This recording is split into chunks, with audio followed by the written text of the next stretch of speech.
Hi అండి. Welcome to Mahalakshmi vlogs. ఇంకా ఈరోజు సండేనైతే నేను మటన్ అయితే చేశానండి. చాలా అంటే చాలా బాగుంటుంది. సింపుల్గా ఉంటుంది. సూపర్ టేస్టీగా ఉంటుంది. నేనైతే హాఫ్ కేజీ మటన్ అయితే తీసుకుంటున్నాను. ఇలా బాగా కడుక్కొని పెట్టుకోవాలి. స్టవ్ పైనైతే ఒక కుక్కర్ పెట్టుకొని దాంట్లో ఒక 2 స్పూన్స్ ఆయిల్ వేసుకోవాలి. ఆయిల్ వేడెక్కిన తర్వాతనైతే గరం మసాలా వేసుకోవాలి. ఇలా గరం మసాలా వేసి వేగిన తర్వాత ఉల్లిపాయ వేసి అయితే బాగా వేగనివ్వాలి. ఉల్లిపాయనైతే రెడ్ కలర్లో వచ్చేంత వరకు అయితే వేగనివ్వాలండి. ఇక గరం మసాలా అంటే సాజీరా లవంగా ఇలాచి వేస్తాం కదా, అది వేసుకోవాలన్నమాట. ఇంకా దాంట్లోని పచ్చిమిర్చి వేసి బాగా కలుపుకోవాలి. ఇలా వేగాలండి. ఆయిల్లోనే రెడ్ కలర్ వచ్చేంత వరకు వేగనివ్వాలి. ఇక దాంట్లో నేనైతే మెంతెం కూర వేస్తున్నానండి. మెంతెం కూర వేస్తే మటన్ అయితే చాలా బాగుంటుంది. అందుకనేసి అయితే నేనైతే మెంతెం కూర వేస్తున్నాను. వేసి అయితే ఇలా కలిపి దాంట్లోనే ఒక 2 స్పూన్ల అల్లం వెల్లుల్లి పేస్ట్ వేసుకోవాలి. ఒక స్పూన్ పసుపు వేసుకొని అయితే బాగా కలుపుకోవాలి.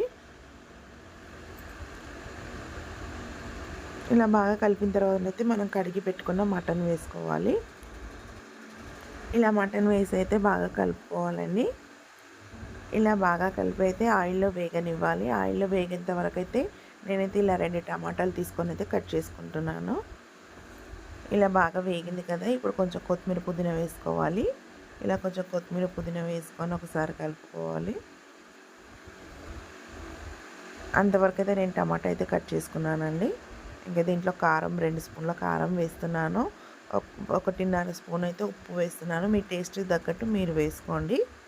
నేనైతే 1 స్పూన్ ధనియా పౌడర్ కూడా వేస్తున్నాను. ఒక హాఫ్ స్పూన్ అంతా జీరా పౌడర్ వేస్తున్నాను. ఇలా అన్నీ వేసి అయితే బాగా కలుపుకోవాలి. ఇలా బాగా కలుపుకొని మనం కట్ చేసి పెట్టుకున్నాం కదా టమాటా, ఆ టమాటా కూడా దీంట్లో వేసుకోవాలండి. నేను కట్ చేసి పెట్టిన టమాటా కూడా వేస్తున్నాను. ఇలా కట్ చేసి పెట్టుకున్న టమాటా వేసుకోవాలి. ఇలా టమాటా వేసుకొని అయితే ఒక 1 గ్లాస్ వాటర్ అయితే వేసుకోవాలండి. ఇలా 1 గ్లాస్ వాటర్ వేసుకోవాలి. నేనైతే ఇలా అంచుల వెంట మొత్తం అయితే ఇలా కడిగైతే వేసుకుంటానండి. ఇలానైతే ఒక 1 గ్లాస్ వాటర్ వేసుకోవాలి. ఇలా 1 గ్లాస్ వాటర్ వేసుకున్న తర్వాతనైతే నేను దీంట్లోనే కొంచెం కొత్తిమీర కూడా వేస్తున్నాను. ఇలా కొత్తిమీర వేసినాకనైతే ఇలా గరం మసాలా కూడా వేసుకోవాలి. ఒక 1 స్పూన్ అంతా. నేనైతే మటన్ మసాలా ఎవరెస్ట్ వేస్తున్నాను. ఇలా 1 స్పూన్ వేసుకోవాలి. తర్వాత దీంట్లోనే ఒక 2 స్పూన్ల కొబ్బరి పౌడర్ వేసుకోవాలండి.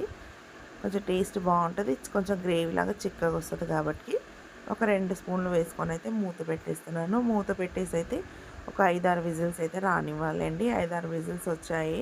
ఇంకా నాకైతే మటన్ ఉడికిపోయిందండి. లేతగానే ఉంది మటన్ కాబట్టి తొందరగానే ఉడికిపోయిందండి. ఇలా లేతగా ఉంటే తొందరగా ఉడుకుతుంది మటన్. కొంచెం ముదురుగా ఉంటేనే తొందరగా ఉడకదు. నాకైతే తొందరగానే ఉడికిపోయింది. ఇలా మూత తీసి అయితే ఒకసారి కలుపుకోవాలి. మటన్ అయితే బాగా ఉడికిపోయింది. ఇంకా టమాటా అన్నీ మనం వేసినవన్నీ బాగా ఉడికాయండి. గ్రేవీ కూడా వచ్చింది. చూడండి చాలా బాగుంటుంది. మేమైతే జొన్న రొట్టెలోకి తింటాం కదండి. జొన్న రొట్టె అన్నంలోకి కూడా చాలా బాగుంటుంది. సూపర్ టేస్టీగా ఉంటుంది. మీరు కూడా ట్రై చేయండి. ఎలా వచ్చిందో కామెంట్ బాక్స్లో కామెంట్ చేయండి. నచ్చితే మాత్రం తప్పకుండా లైక్ చేయండి, షేర్ చేయండి, సబ్స్క్రైబ్ చేసుకొని నన్ను ఇలాగే సపోర్ట్ చేసి ఇంకా ముందుకు తీసుకెళ్ళండి. Thanks for watching.